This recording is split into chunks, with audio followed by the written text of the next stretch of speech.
জর্ডানের বিপক্ষে আর্জেন্টিনা একেবারেই নতুন একটা স্টার্টিং ইলেভেন নিয়ে মাঠে নামতে চলেছেন।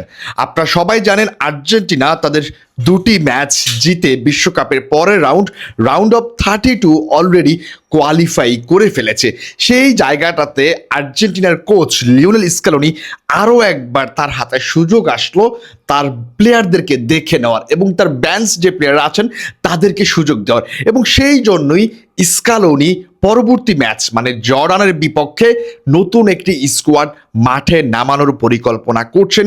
এইরকমই একটা নিউজ টিওয়াইসি স্পোর্টস কিংবা গ্যাস্টন ইদুলের মাধ্যমে আমরা জানতে পেরেছি। দেখুন, আজকের এই ভিডিওতে আমরা কথা বলবো কোন প্লেয়ারদেরকে আমরা জর্ডানের বিপক্ষে স্টার্টিং ইলেভেনে দেখতে পারি, এবং এই ভিডিওটা করার আগে আপনাকে আরও একটা ইম্পর্টেন্ট নিউজ দিতে চলেছি।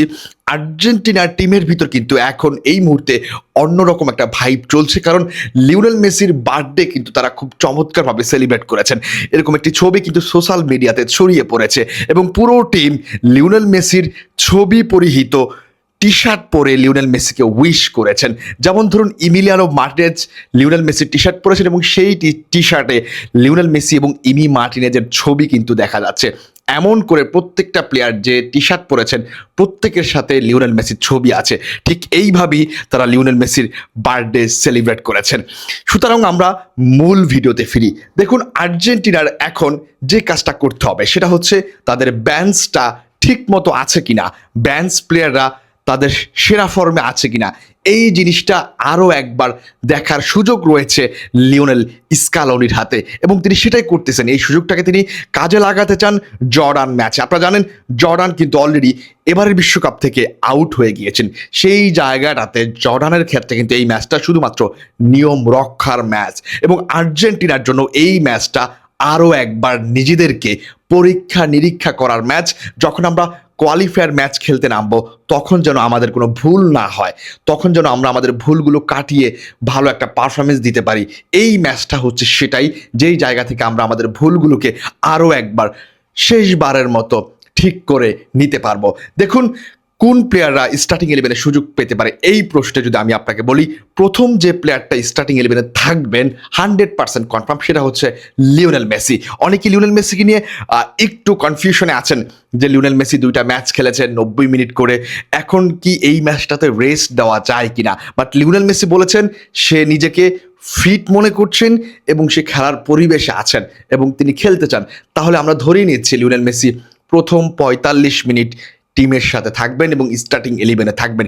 এরপরে হয়তো সেকেন্ড হাফ টাইমে গিয়ে আমরা লিওনেল মেসিকে নাও দেখতে পারি। আবার এমনও হতে পারে প্রথম হাফে আমরা লিওনেল মেসিকে নাও দেখতে পারি, কিন্তু সেকেন্ড হাফে আমরা লিওনেল মেসিকে দেখব।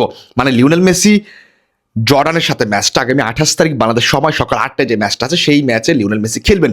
এবার নতুন প্লেয়ারদের ভিতর আমরা কাকে কাকে দেখতে পারি, প্রথম যে প্লেয়ারটাকে আমরা দেখতে পারি সেটা হচ্ছে ভ্যালেন্টিন বার্কো, এবং স্ক্যালোনি এবং হচ্ছে টিওয়াইসি স্পোর্টসের মাধ্যমে যেটা জানতে পেরেছি ভ্যালেন্টিন বার্কোর স্টার্টিং ইলেভেনে জায়গা পাওয়ার চান্স অনেকটাই বেশি, এবং এই প্লেয়ারটাকে আমি অন্তত ব্যক্তিগতভাবে দেখতে চাই। সে এখনো বিশ্বকাপে ড্যাবু তার হয়নি, সেই জায়গা থেকে বিশ্বকাপের ড্যাবু হবে স্টার্টিং ইলেভেন মধ্য দিয়ে। এবং ভ্যালেন্টিন বার্কো বিশ্বকাপের আগের যে ম্যাচগুলো, ফ্রেন্ডলি ম্যাচগুলোতে যে পারফরমেন্স দিয়েছেন, যে অলরাউন্ডার পারফরমেন্স দিয়েছেন, সেই পারফরমেন্সটা দেখার জন্য আমি অপেক্ষা করছি। স্ক্যালোনি যেন মূল পর্বে নকআউট পর্বে যে কোনো মুহূর্তে ভ্যালেন্টিন বার্কোকে নামাতে পারেন, সেই জায়গাটাতে স্ক্যালোনির বিশ্বাসটা আগের মতো আছে কিনা সেটা প্রমাণ করার পালা এসেছে এবার ভ্যালেন্টিন বার্কোর। এবং আরও একটা প্লেয়ারকে আমরা স্টার্টিং ইলেভেনে দেখতে পারি, যিনি হচ্ছেন জুলিয়ানো সিমিওনে। আতলেটিকো মাদ্রিদের এই প্লেয়ার রেডি আছেন পরবর্তী ম্যাচটি খেলার জন্য, এবং তারও এটি হতে পারে বিশ্বকাপের প্রথম ম্যাচ, ডেবু ম্যাচ, এবং আমরা তাকেও স্টার্টিং ইলেভেনে দেখতে পারি।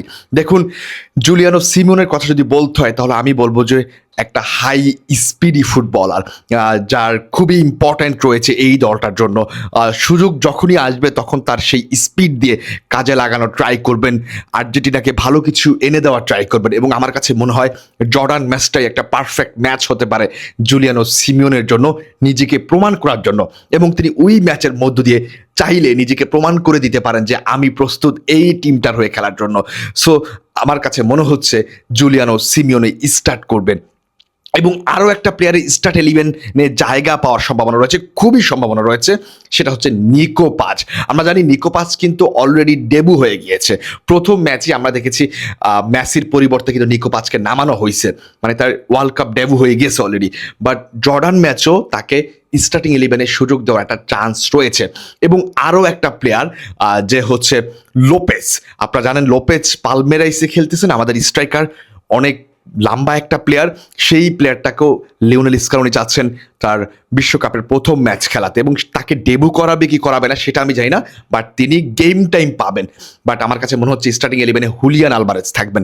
এবং আরও একটা প্লেয়ার যার ডেবু হওয়ার সম্ভাবনা রয়েছে এবং সে স্টার্টিং 11-এ থাকবেন, সেটা হচ্ছে লো সেলসো। অনেক রিপোর্টের মতামতে লো সেলসেরও স্টার্টিং 11-এ জায়গা পাওয়ার একটা প্রবাবলি চান্স রয়েছে। সেই জায়গাটাতে আমরা দেখতে পারি যে 4 থেকে 5 জন প্লেয়ার স্টার্টিং 11-এ সুযোগ পাওয়ার সম্ভাবনা রয়েছে একেবারেই ডেবু ম্যাচে। এবং ব্যাক লাইনে আমরা যেটা শুনতে পেরেছি, মার্কোস সেন্সি এবং ওতামেন্ডি, ভালো করে বুঝুন, এই দুইটা ডুকে আমরা দেখতে পারি যে জায়গাটাতে সেন্সি খেলবেন এবং ওতামেন্ডি খেলবেন। লিসাকে রেস্টে রাখা হবে এবং হচ্ছে আমাদের রোমেরও তো একটু ইঞ্জুরিতে আছেন এবং তিনি রাউন্ড অফ 32-এ ফিরে আসার চান্স আছে।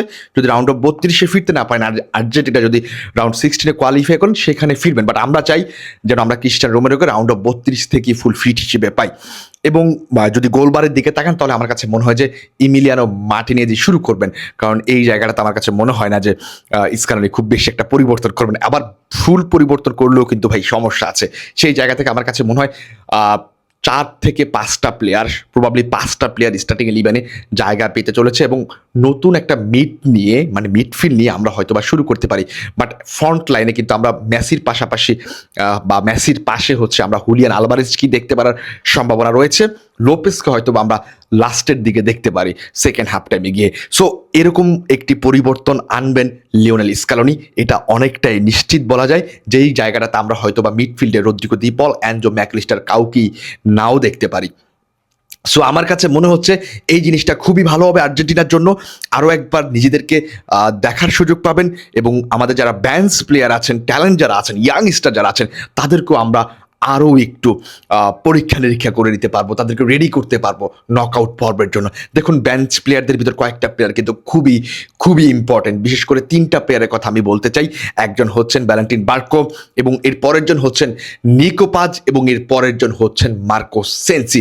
এই 3টা প্লেয়ার আমাদের জন্য খুবই ইম্পর্টেন্ট। সো এই 3টা প্লেয়ারকে বিশ্বকাপের মূল পর্বের আগে, মানে হচ্ছে রাউন্ড অফ 32-এর আগে আরও একবার তাদেরকে দেখে নেওয়া, তাদেরকে রেডি করার জন্য এই ম্যাচটাই পারফেক্ট হতে যাচ্ছে আর্জেন্টিনার জন্য। সুতরাং আর্জেন্টিনার জন্য শুভকামনা থাকলো আর্জেন্টিন ফ্যানদের জন্য। সবাইকে অসংখ্য ধন্যবাদ। আল্লাহ হাফেজ, আসসালামু আলাইকুম।